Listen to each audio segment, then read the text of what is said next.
They called her Britain's Marilyn Monroe.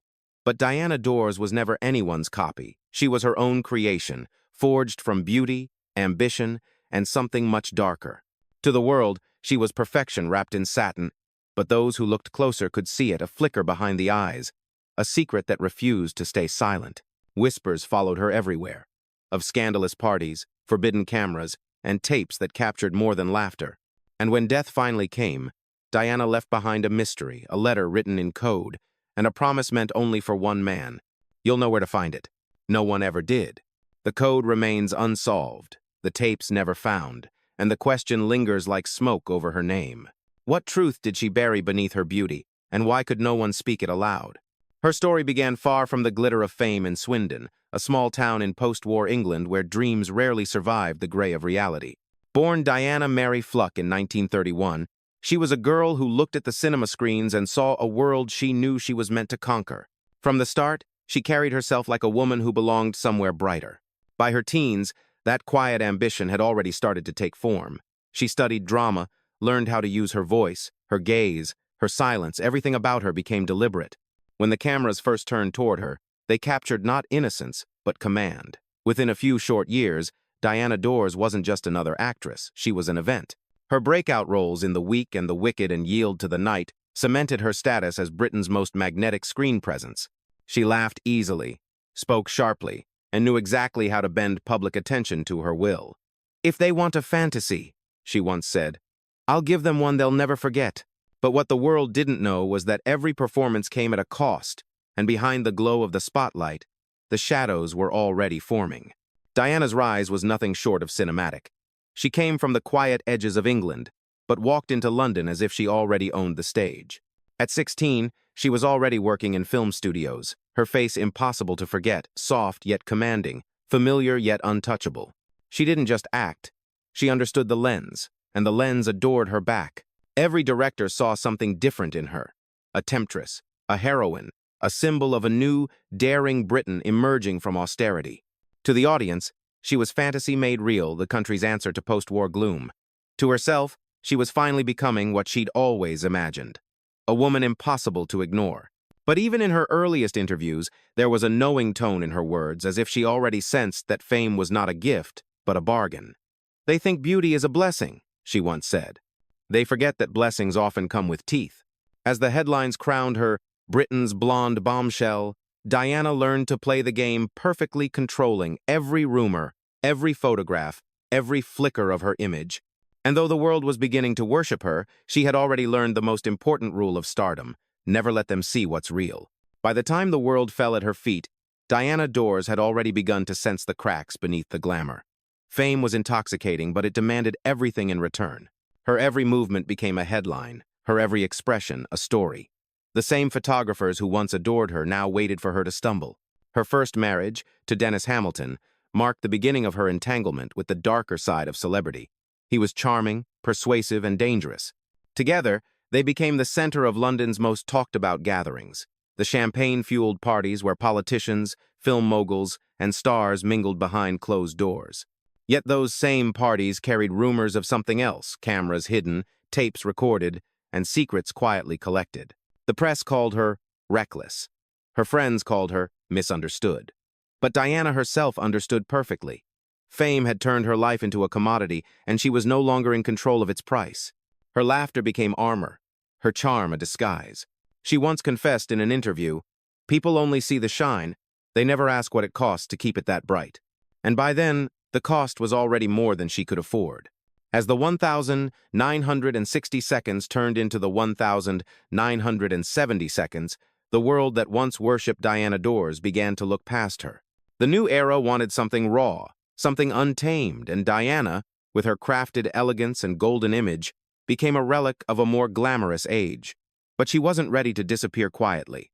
Her first husband, Dennis Hamilton, was gone, leaving behind financial ruin and a reputation scarred by whispers of deceit. Her second marriage, to actor Richard Dawson, failed to heal those wounds. Each heartbreak seemed to chip away at the image she had worked so carefully to build. For a while, she vanished from the spotlight, the nation's bombshell turned into its forgotten promise. Then came Alan Lake, younger, fiery, and as unpredictable as she was magnetic.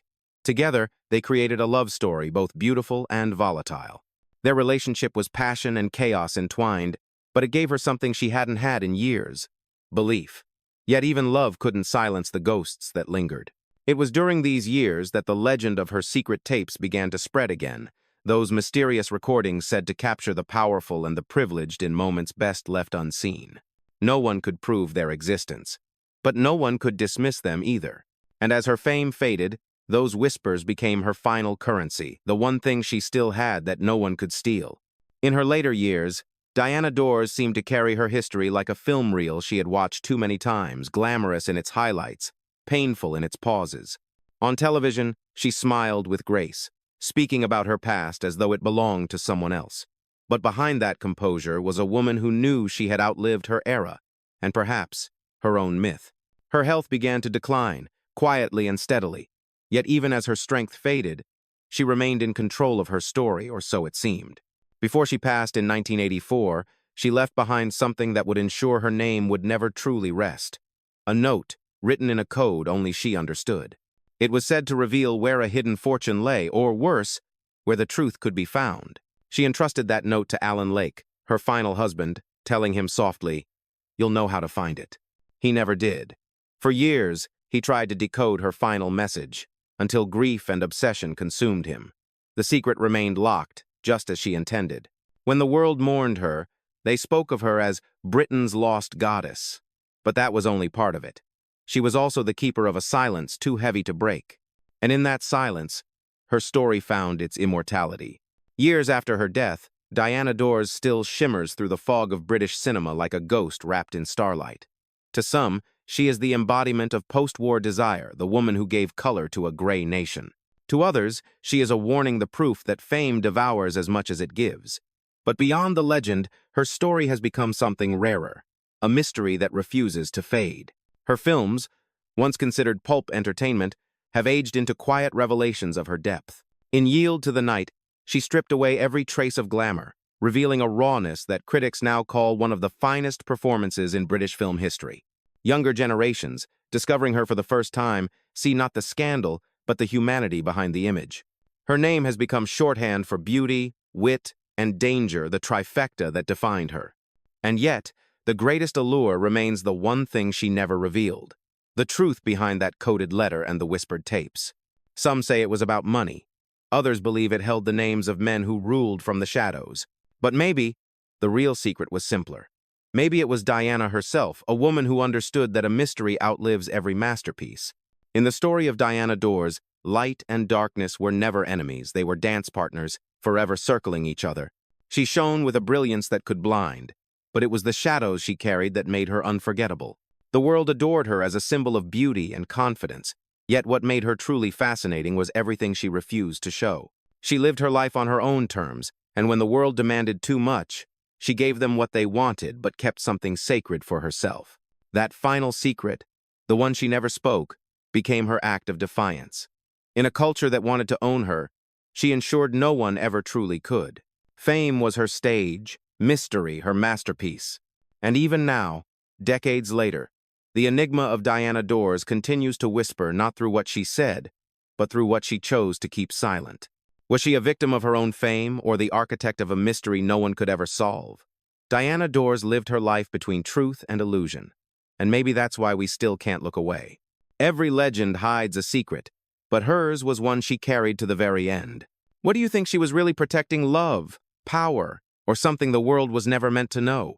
Share your thoughts in the comments, like this video if her story still captivates you, and subscribe to uncover more forgotten tales that live between light and shadow. Fame and shadows, every star has its story.